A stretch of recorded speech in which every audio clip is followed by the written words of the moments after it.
Shalom dan selamat pagi semua. Sebentar lagi kebaktian kita akan dimulai. Jadi saya ingin kita semua bersiap sedia untuk memuji dan menyembah Tuhan dengan worship team PM Kota. Kita juga harus bersiap sedia untuk firman Tuhan yang dikongsikan oleh Pastor Jeffrey Garay sebentar lagi. Selamat menonton.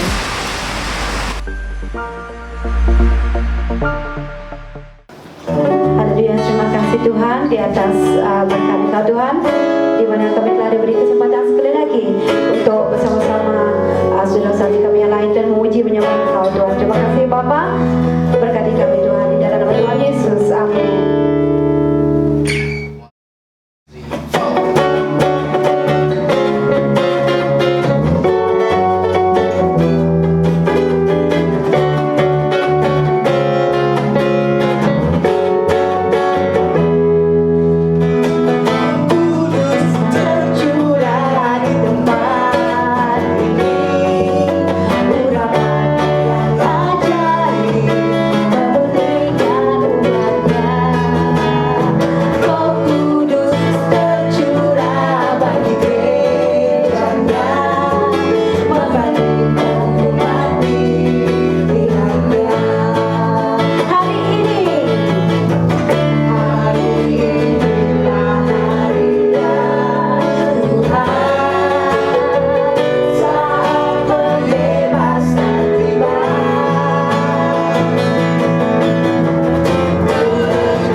dan selamat pagi kepada kita semua.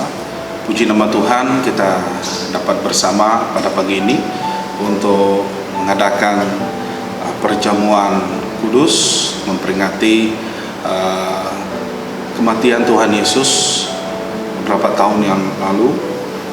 Sebagai peringatan kita pada pagi ini, kita telah menyediakan perjamuan bersama dengan saudara-saudari yang ada bersama kita pada pagi ini.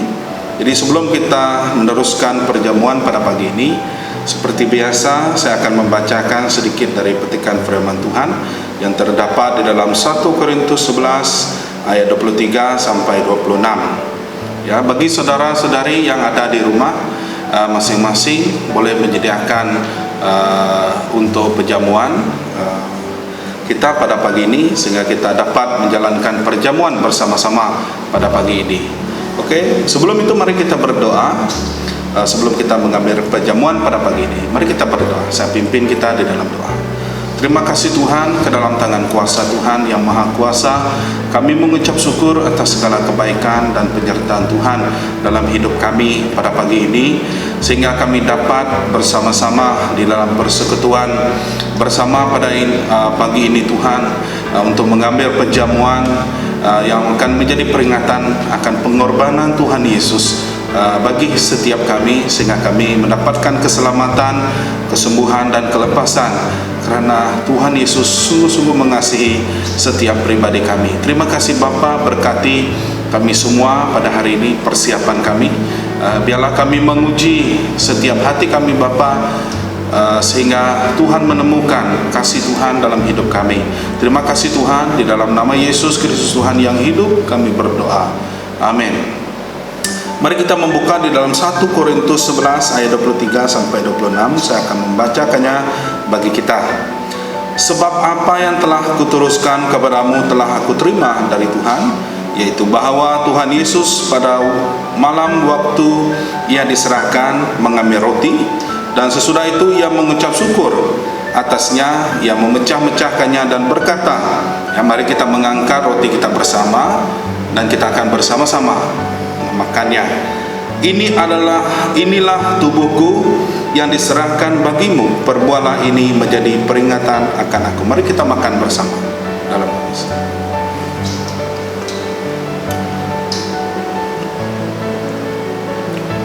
Ayat 25. Demikian juga ia mengambil cawan sesudah makan lalu berkata, cawan ini adalah perjanjian baru yang dimateraikan oleh darahku. Perbuatlah ini setiap kali kamu meminumnya menjadi peringatan akan aku. Mari kita minum bersama dalam nama Yesus. Sebab setiap kali kamu makan roti ini dan minum cawan ini, kamu memberitakan kematian Tuhan sampai ia datang. Terima kasih saudara dan saudari yang bersama dengan kita yang telah mengambil perjamuan pada pagi ini. Mari kita berdoa sekali lagi, kiranya biarlah Tuhan yang akan memberikan kekuatan, kesembuhan, bahkan kelepasan dalam hidup kita lewat dari perjamuan yang kita jalankan pada pagi ini. Mari kita berdoa bersama. Terima kasih Tuhan, kami telah mengambil perjamuan pada pagi ini bersama-sama. Kiranya roti melambangkan tubuh Kristus, air yang kami minum menjadikan lambang darah Yesus, sehingga disucikan, dikuduskan setiap hati kami yang telah membersihkan kami dari segala macam dosa dalam hidup kami. Kami yakin dan percaya lewat dari perjamuan yang kami ambil pada hari ini, sekali lagi kami mengalami mujizat Tuhan, sehingga kami mendapatkan keselamatan, bahkan mendapatkan kesembuhan, kelepasan, yang sakit disembuhkan, yang susah dihiburkan, yang terikat akan dilepaskan di dalam nama Yesus. Terima kasih Bapa, terpujilah namamu. Ini doa kami hanya di dalam nama Yesus Kristus Tuhan yang hidup, kami berdoa. Amin. Terima kasih. Tuhan Yesus Kristus memberkati. Shalom dan selamat pagi kepada kita semua. Kita telah mengadakan perjamuan sebentar tadi. Jadi kita terus dengan firman Tuhan yang akan saya kongsikan bersama dengan kita pada pagi ini. Jadi sebelum kita mendengarkan firman Tuhan dan belajar sedikit dari firman Tuhan, mari kita berdoa untuk firman Tuhan yang akan kita dengar, bahkan akan saya sampaikan kepada kita semua pada hari ini. Mari kita berdoa. Terima kasih Tuhan, kami mengucap syukur atas segala kebaikan dan penyertaan Tuhan. Sebentar tadi kami telah menjalankan perjamuan bersama, bahkan saat ini Tuhan kami akan mendengarkan firman-Mu. Jadikan kami seorang murid yang mendengar dan belajar dari isi firman Tuhan pada pagi ini. Sekiranya firman Tuhan akan membentuk, membangun, bahkan menjadikan kami semakin hari semakin matang, bahkan dewasa di dalam rohani kami, mengerti, bahkan supaya kami lebih tahu lagi lebih dalam tentang kehidupan yang Tuhan akan berikan bagi setiap kami. Terima kasih Tuhan, pakai hamba-Mu yang sederhana pada pagi ini untuk menyampaikan firman Tuhan, sehingga diberikan kekuatan kepada hamba-Mu untuk menyampaikan, sehingga mulut hamba-Mu diurapi dengan kuasa darah Yesus. Terima kasih Bapa, kiranya ada kekuatan-kekuatan iblis di sekitar kami yang ingin mengganggu konsentrasi kami pada hari ini. Di dalam nama Yesus kami tolak semuanya, sehingga kami semua dapat mendengar dengan baik, bahkan kami diberkati pada hari ini. Terima kasih Bapa, terpujilah nama-Mu. Di dalam nama Yesus Kristus Tuhan kami yang hidup, kami berdoa. Amin. Mari membuka bersama saya di dalam Kisah Para Rasul 1 ayat ke-8. Kita akan melihat satu ayat dan kita akan menghuraikan dari ayat firman Tuhan yang akan kita dengar pada hari ini, yaitu Kisah Para Rasul 1 ayat ke-8. Tetapi kamu akan menerima kuasa kalau Roh Kudus turun ke atasmu, dan kamu akan menjadi saksiku di Yerusalem dan di seluruh Yudea dan Samaria dan sampai ke ujung bumi. Dari firman Tuhan yang kita dengar pada hari ini, saya memetik satu tema untuk diperjelaskan dan kita bahas bersama pada hari ini, yaitu aktifkanlah dirimu, maka Roh Kudus turun atas kamu. Ya. Dan kalau kita lihat dari firman Tuhan, awal pembacaan kita, kamu akan menerima kuasa kalau Roh Kudus turun ke atasmu. Kalau hidup kita tidak aktif, bagaimana Roh Kudus mau mengurapi? Bahkan bagaimana Roh Kudus mau turun atas kamu?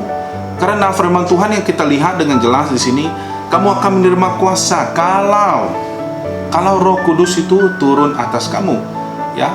Maka kalau kita mau Roh Kudus itu turun dan mengurapi kita, maka kita perlu aktifkan diri sehingga Roh Kudus turun ke atas kita. Amin. Di Yerusalem, Kristus melalui malaikatnya sudah menyuruh murid-muridnya untuk menemui Dia di Galilea. Di sana Ia menyuruh mereka untuk menemuinya di Yerusalem lagi pada hari tertentu. Demikianlah Ia ingin menguji ketaatan mereka, dan ternyata ketaatan mereka itu dijalankan dengan siap sedia dan senang hati. Mereka berkumpul seperti yang sudah ditetapkannya bagi mereka untuk menjadi saksi-saksi kenaikannya ke surga yang diceritakan kepada kita pada hari ini. Ternyata ketika Roh Kudus turun atas mereka, mereka berkumpul. Ya, perhatikan ayat di sini. Mereka berkumpul bersama-sama menyaksikan kenaikan Tuhan Yesus naik ke surga. Dan juga kita perhatikan mereka berkumpul. Artinya, kalau kita mau Roh Kudus itu turun atas hidup kita, pertama kita harus aktifkan diri. Yang kedua, kita perlukan kesatuan hati, seia, sekata, dan setubuh Kristus. Tanpa kesatuan, pasti Roh Kudus tidak akan turun ke atas kita. Tanpa ketaatan, pasti Roh Kudus tidak akan menjamah hati kita, bahkan menjamah hati mereka ketika itu.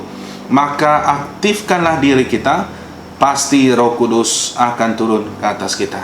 Apa yang kita lihat, kita membahas dari firman Tuhan yang kita lihat pada hari ini. Kamu akan menerima kuasa kalau Roh Kudus turun atas kamu. Ayat ini merupakan ayat kunci kitab ini dan mengandungi janji agung Allah untuk melengkapi para murid-muridnya dengan bertujuan utama baptisan dalam roh. Ini ialah penerimaan kuasa untuk bersaksi bagi Kristus, sehingga orang yang hilang dapat dimenangkan dan diajar untuk mentaati semua yang diperintahkannya. Hasilnya ialah bahwa Kristus dapat dikenali oleh orang, dikasihi, dipuji, dan dijadikan Tuhan atas umat pilihan Allah. Karena perintah amanat agung yang telah tercatat, yang telah Tuhan Yesus berikan, tercatat di dalam Matius 28 ayat 18 sampai 20 mengatakan, Yesus mendekati mereka dan berkata, "Kepadaku telah diberikan segala kuasa di surga dan di bumi. Karena itu pergilah, jadikanlah semua bangsa muridku dan baptislah mereka di dalam nama Bapa dan Anak dan Roh Kudus. Dan ajarlah mereka melakukan segala sesuatu yang telah kuperintahkan kepadamu. Dan ketahuilah aku menyertai engkau senantiasa sampai kepada akhir zaman." Itu adalah amanat agung yang telah Tuhan turunkan bagi setiap kita. Karena Tuhan di sini mengatakan, Yesus mendekati mereka dan berkata kepada mereka, "Kepadaku telah diberikan kuasa di surga dan di bumi." Dan Tuhan akan mencurahkan Roh Kudus-Nya atas setiap kehidupan orang-orang yang percaya kepada Tuhan. Dan karena firman Tuhan ini mengatakan, kamu akan menerima kuasa kalau Roh Kudus turun atas kamu. Sekiranya Roh Kudus sudah menguasai kamu, turun atas hidupmu, jadi kita telah menerima kuasa. Dan ini adalah amanat agung yang Tuhan berikan kepada kita. Berkenaan dengan kuasa, di dalam bahasa Yunani adalah perkataan kuasa adalah dunamis. Bukanlah sekadar kekuatan atau kemampuan. Istilah ini khusus menunjuk kepada kuasa yang bekerja, yang bertindak. Lukas dalam Injilnya dan di dalam Kisah Para Rasul menekankan bahwa kuasa Roh Kudus termasuk kekuasaan untuk mengusir roh-roh jahat dan urapan untuk menyembuhkan orang sakit sebagai kedua tanda penting yang menyertai pemberitaan kerajaan Allah. Kita boleh merujuk di dalam Lukas 4 ayat 14 dan 18. Baptisan dalam Roh Kudus adalah persediaan Allah untuk membebaskan kuasa dari Roh Kudus ke dalam kehidupan orang-orang percaya. Amin. Kita percaya setiap orang-orang yang percaya kepada Tuhan, yang sungguh-sungguh mengasihi Tuhan, kamu telah menerima kuasa. Kamu telah menerima kuasa dalam hidupmu. Dan setelah kita menerima kuasa, penerimaan kuasa itu adalah baptisan. Di dalam roh kita, penerimaan kuasa untuk bersaksi bagi Kristus, sehingga hidup kita itu mampu memenangkan orang lain, sehingga kita juga kuasa yang Tuhan berikan kepada kita mengusir roh jahat, supaya orang lain yang belum mengenal Kristus dapat mengenal dan mengasihi, bahkan menjadikan Tuhan Yesus sebagai Tuhan dan Juru Selamat kepada mereka. Ya, jadi pertanyaan saya di sini, apakah kamu pasti kamu sudah menerima Roh Kudus secara pribadi sesungguhnya? Ya, pertanyaan dalam hidup kita, apa kita pasti kita sudah menerima Roh Kudus secara pribadi sesungguhnya? Karena timbul pertanyaan seperti ini, karena orang yang sudah menerima pasti akan mengalami proses dan gerakan aktifnya kuasa Roh Kudus. Ya, karena orang yang sudah menerima pasti mengalami proses dan gerakan hatinya berkobar-kobar untuk melayani bagi orang yang benar-benar percaya, bahkan yang sungguh-sungguh mengasihi Tuhan. Orang yang belum mengalami pasti masih hidup dalam kepura-puraan. Ingat Yudas Iskariot, salah seorang adalah murid Tuhan Yesus sendiri. Ya, dia tidak mengalami kuasa Tuhan dalam hidupnya karena hidupnya penuh dengan kepura-puraan. Ya, tetapi yang sudah mengalami pasti hidupnya penuh dengan roh keberanian, seperti rasul-rasulnya, yaitu Petrus, Yohanes, Stefanus, Filipus dan yang lain-lain, sehingga kan mereka menjadi saksi-saksi Kristus.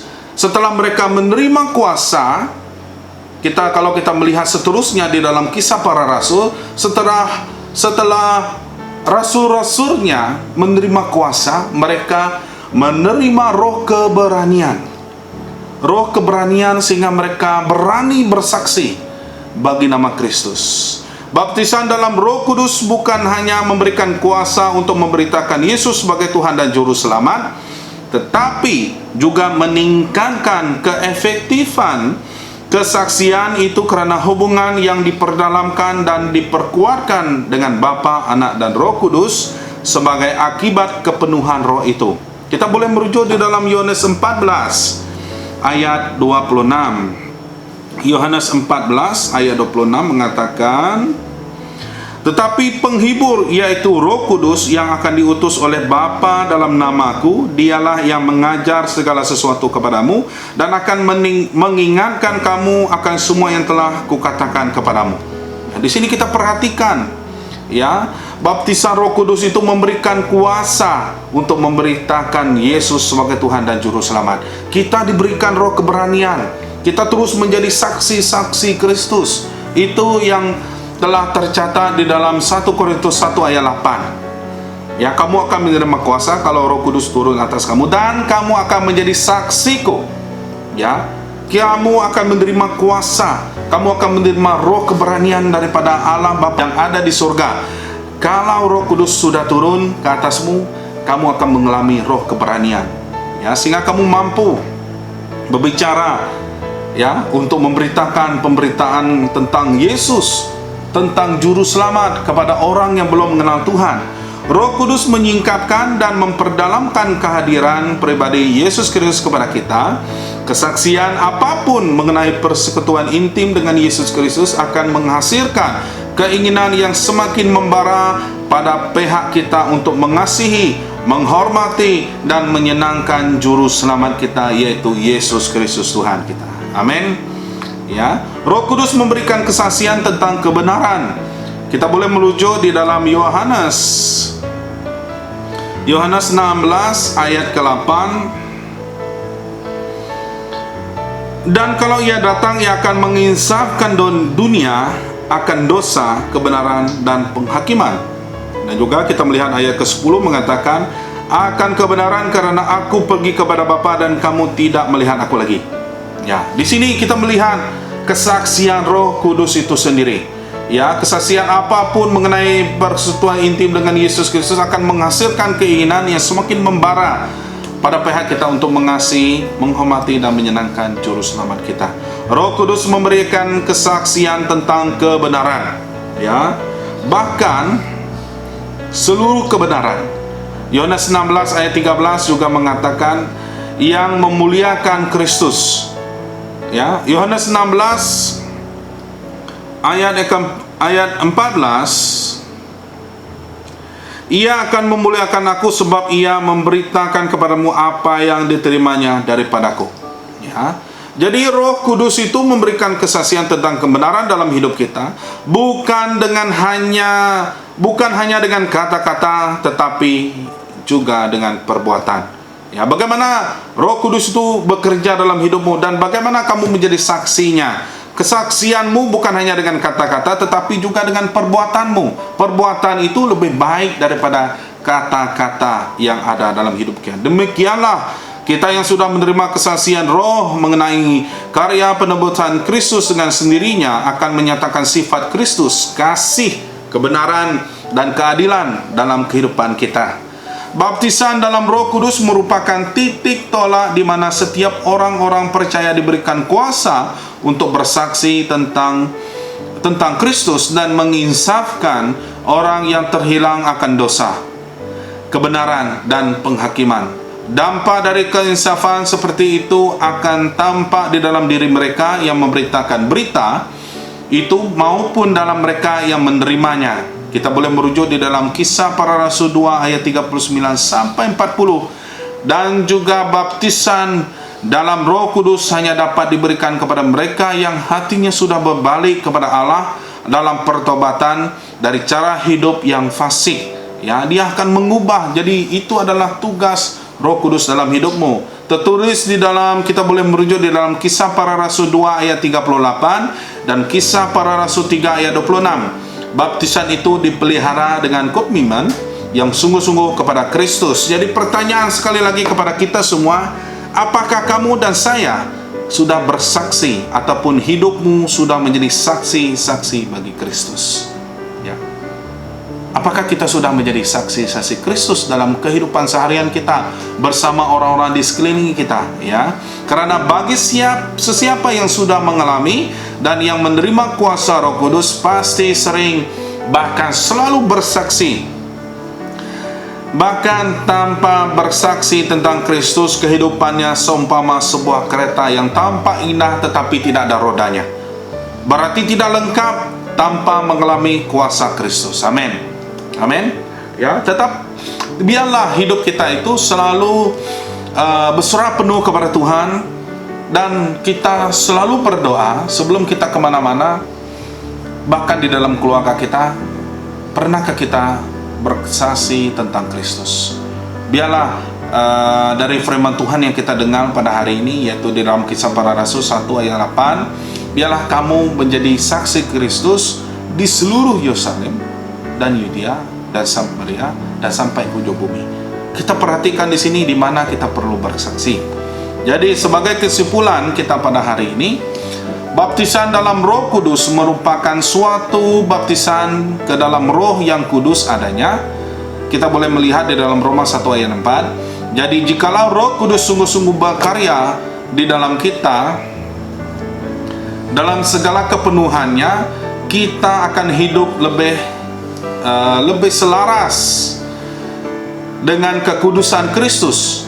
Berdasarkan kebenaran Alkitabiah ini, setiap orang yang dibaptis dalam Roh Kudus akan memiliki kerinduan yang sangat untuk menyenangkan Kristus dengan segala cara, yaitu kepenuhan Roh melengkapi karya Roh Kudus yang menyelamatkan dan menguduskan dalam kehidupan kita. Mereka yang mengaku dipenuhi Roh Kudus namun hidupnya bertentangan dengan Roh kekudusan menipu dirinya. Mereka yang mempertunjukkan karunia-karunia rohani, mengadakan mujizat dan tanda-tanda ajaib, namun tidak punya iman, kasih dan kebenaran sejati, bukan melakukannya melalui Roh Kudus, melainkan dengan roh yang tidak suci, yang tidak berasal dari Allah. Kita boleh merujuk di dalam Matius 7, ya. Matius 7 ayat yang ke-21 sampai 23. Bukan setiap orang yang berseru kepadaku Tuhan, Tuhan, Tuhan akan masuk ke dalam kerajaan sorga, melainkan dia yang melakukan kehendak Bapa-Ku yang di sorga. Pada hari terakhir banyak orang akan berseru kepadaku Tuhan, Tuhan, bukankah kami berbuat demi namamu, dengan mengusir setan demi namamu, dan mengadakan banyak mukjizat demi namamu juga? Pada waktu itulah aku akan berterus terang kepada mereka dan berkata, aku tidak pernah mengenal kamu. Nyahlah daripadaku, kamu sekalian pembuat kejahatan. Perhatikan ayat di sini, ya. Kalau kita mengaku dipenuhi Roh Kudus, namun hidup kita bertentangan dengan Roh Kudus, kita adalah orang yang munafik, ya. Mungkin kita mempertunjukkan karunia-karunia rohani, mengadakan mujizat dan tanda-tanda ajaib, namun tidak mempunyai iman. Kita sepertinya orang yang menipu diri sendiri, ya. Mempunyai roh yang tidak suci, yang tidak berasal daripada Allah. Itu adalah peringatan Roh Kudus dalam hidup kita. Ingat, orang Kristen dan gereja punya tugas mulia memberitakan Injil supaya manusia berdosa dibebaskan dari belenggu dosa untuk dapat menyembah Allah sebagai Raja. Pertanyaan saya yang kali terakhir, apakah Anda sudah memberi diri dipenuhi oleh Roh Kudus sehingga kuasanya memampukan Anda menjadi saksinya dimanapun kita berada? Ya. Berilah dirimu, maka Roh Kudus akan turun atas kamu. Sesuai dengan firman Tuhan yang kita lihat pada hari ini adalah, ya, kamu akan menerima kuasa kalau Roh Kudus turun atasmu. Jadi siapkan dirimu, aktifkan dirimu, dan Roh Kudus akan menjamahmu. Bahkan akan turun atasmu sehingga kamu diberikan roh keberanian untuk menjadi saksi Kristus sampai Tuhan Yesus datang. Demikianlah firman Tuhan yang kita dengar pada hari ini. Biarlah kita menjadi saksi Kristus yang benar. Jangan menjadi saksi Kristus yang menipu, hidup di dalam kepura-puraan, tetapi menjadi kesaksian Kristus yang benar, sehingga nama Yesus dipermuliakan hidup melalui hidup kita. Karena kita ini adalah surat Kristus. Orang membaca, orang melihat karakter Kristus dalam hidup kita, mempunyai kesaksian hidup yang baik, sehingga orang lain bertobat lewat dari hidup kita. Terima kasih. Sebelum kita mengakhiri firman Tuhan pada pagi ini, mari kita berdoa. Saya pimpin kita di dalam doa. Terima kasih Tuhan, kami mengucap syukur atas segala kebaikan dan penyertaan Tuhan.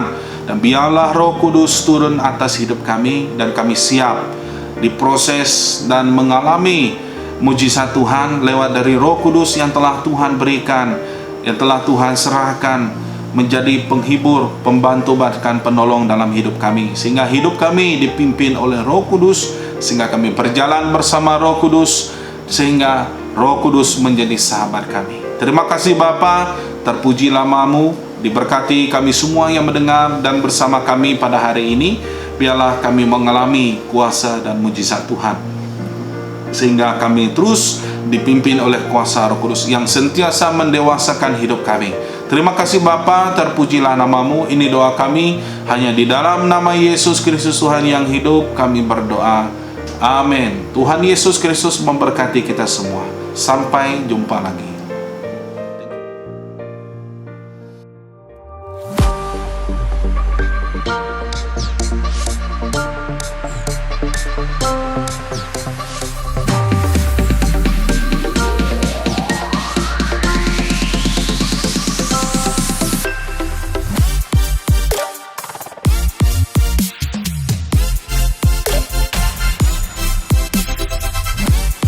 Wah, saya merasa sungguh diberkati dengan apa yang telah dikongsikan oleh Pastor Jeff sebentar tadi. Dan kepada anda yang baru di channel kami BM Kota Padawan, sila like dan subscribe channel kita di YouTube dan juga follow kita di Facebook.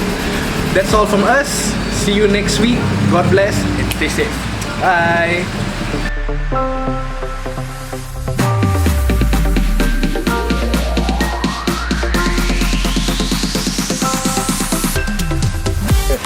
Shalom dan selamat pagi semua. Sebentar lagi. Sudah?